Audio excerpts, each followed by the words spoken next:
Яг саяын хоёр хүн шиг нэрэл заримдаа хүмүүсийн нь зовх. Дээд доотх нь татаад байдаг шиг. Доотх нь татхаар яг уйлах нь дээл энэ төр гээд цаас энэ төр зарим наац яваад байдгийг. Энэ яг үнэхээр тийм одоо хүний сэтгэл санаатай тэр болох ч байгаа үйл явдлаа холбоотой гэдэг юм уу? Аль хэлийн зүгээр ерөөс мэдрэлийн гаралтай нэг өвчин байна уу? Ер нь энэ зурган дээр хүний нүүрний хэсгүүдийг мэдрэлжүүлж яадаг гол мэдрэлүүдийг үзүүлсэн байгаа. Харамсалтай энэ дээр бас булчин байхгүй байна. Хүн бол нийгмийн бөгөөд сэтгэлийн амт юм шиг байна. Тийм учраас хүний хамгийн хитвэхтэй, хамгийн их харилцаанд орж идэг хэсэг бол нүүрний хэсэг байдаг. За хэл бол бас мэдээж хэлний булчингууд хамгийн их хөдөлгөөнтэй эрхтэн байдаг. Тэрний дараа ингээд нүүрнийх байдаг.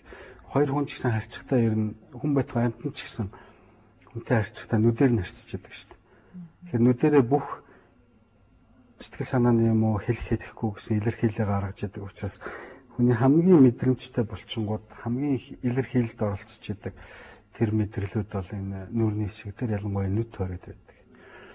Тийм учраас энэ булчингууд өдрийн турш юм уу амьдралын турш хамгийн их өөрчлөгдөж хөдөлж яадаг. Бидний баг мэддэхээргүй тийм жижигэн жижигхэн өөрчлөлтүүд орж идэг. Тэгээ энэ булчингуудыг хэрэгэлдэг, ажиллуулж идэг бодисод гэж байдаг. Булчингууд нь кальцаар.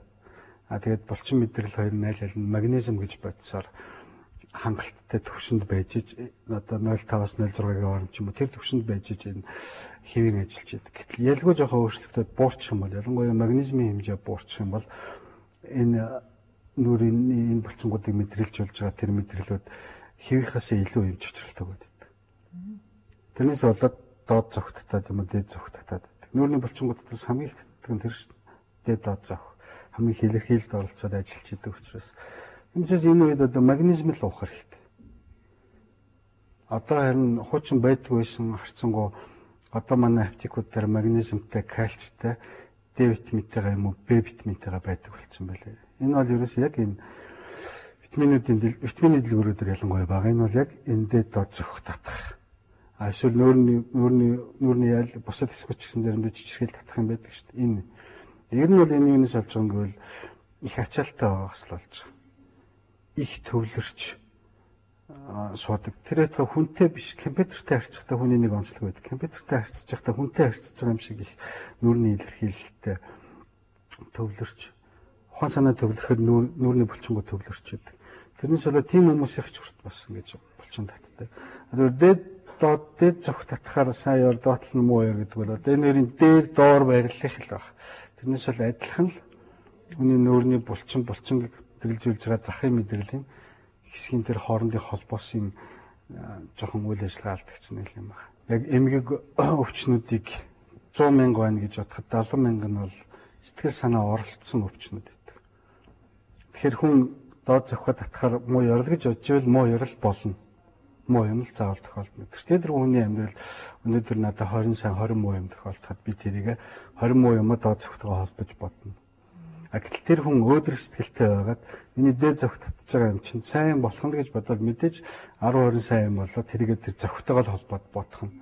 Тэрнээс яг зохин дээд доод зохин бол нөгөө нулимс ч юм уу баярыг өөрөө дуудаад байна гэж байхгүй байх та. Гэхдээ магадгүй хүний тэр тархины хүчтэй зүүн бэлэг мэдрэх үе тэрний хамгийн хүчтэй илэрхийлэл болж идэг нүдний эргэн тойрны булчин дээр бас төрүүлээд мэдрээд байхыг бас үүсгэж арга байхгүй л дээ. Ёёг ангаахан. Хөөе хоёлаас судааг иргэдэхгүй содаа имлэг цэцэн гэж шүү дээ. Хизээ.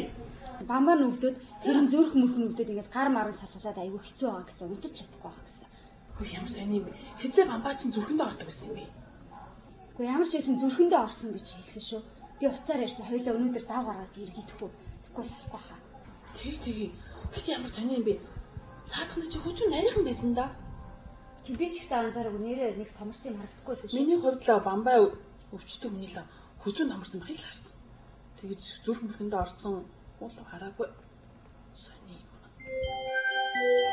Манайхан бамбаа ордлого гэдэг үнэхээр л одоо үс унах, гар салганах энэ төр тохиолдол үгүй бол нүд бэлтгэл энэ бүгд л бамбаа ордлого. Тэгэхээр бамбаа ордлого маань тэгвэл одоо бас энэ зүрхэнд нөлөөлдөг юм уу?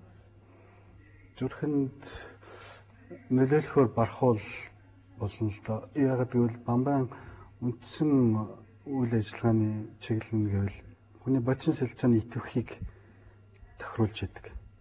За энийг бүдүүлгээр хэлэх юм бол одоо плетикний гал гэсэн үг. Плетикний гал чинь 1-6 байдаг шүү дээ. Тэгэхээр нэг дээр байх уу 6 дээр байх уу? Өөрөөр хэлбэл хүний бодис солилцоо их хүчтэй ингээд шатчих уу? Зөөлөн байх уу гэдгийг тохируулж яадаг гормон. Энийгээрээ дамжуулаад мэдрэл зүрх хоёрт нөлөөлдөг. Хүний зүрх бол зүрхийг аажим ажиллуулах, судсуудын тэлэх, амраах талын нэг мэдрэл ирж идэг. Нөгөө талаас нь зүрхийг хурдан агшаах, илүү эрчтэй ажиллуулах тэр мэдрэл ирж идэг. Гэтэл тэр мэдрэлийн илүү чочроод. Тэрнээс болоод бамбаа орлоготой хүн амархан чочдог, айдаг, чочхороо зүрхэнд илсээд гарын салганаад тэгээ удаан хугацаагаар тэр нь намжихгүй. Зүгээр байхад бид нар ч гэсэн чочих юм бол зүрхт илсэн шүү дээ. Гэхдээ тэгээд тэр бол ерөөсөө 1-2 минутын дараа хэвэн болох хэрэгтэй. Гэтэл бамбаа орлоготой хүмүүс тийм болж өгдөг. Гарын салганчаад. Ер нь амархан айд цочмтгай үргэлж зүрхт илсэмтгий юм болд. Тэгээд зүрх чинь ихэвчлэн 50 хэвэн байж байгаа шатаар өсөх юм уу, айд чочих ч юм уу, гүйж харихад илүү олон агшаад даралт арай нэмэх төсөл. Гэтэл үргэлж ийм байгаад байхаар яг хуу зүрх ч гэсэн одоо машинаар гэх юм бол их хурдтай баг аран дээр тавьчих их хурдтай моторын эргэлт ихтэй яваад байгаатай л адилхан байхгүй. Тэрнээс болоод өөрөө илэгдэн. Зүрх өөрөө хурдан үргэлж ийм агшилтай байхаар буцаад тархиндаа нөлөөлж эхэлдэг. Хүн үргэлж одоо ингээ үргэлж айцтай юм уу, үргэлж байлд тэмцэж байгаа юм уу, гүйж хариж байгаа юм уу, хэрэлдэж байгаа юм шиг тийм байдалд хүний зүрх мэдрэл систем байх нь шүү дээ.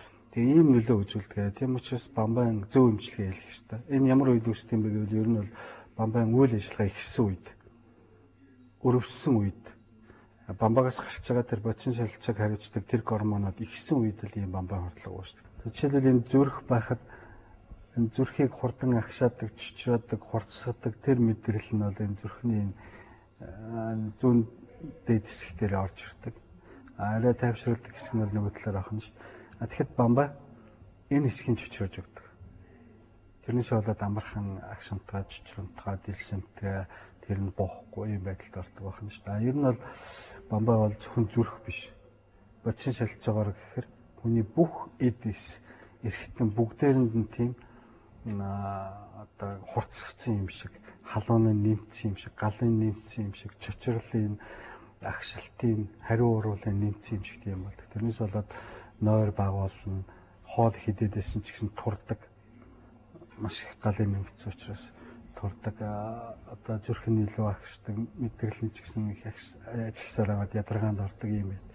Энэ түрүүн бид нэг эмэгтэйчүүд тураах юм их уудаг тухай ярьж байсан шүү дээ. Тэр дотор нэг аюултай юм нь зарим юм дотор энэ бамбайн гормонуудыг оруулсан байдаг. Тэгэхээр хүнийг бамбайн хордлогонд оруулж тураах тийм юмнууд явж идэг.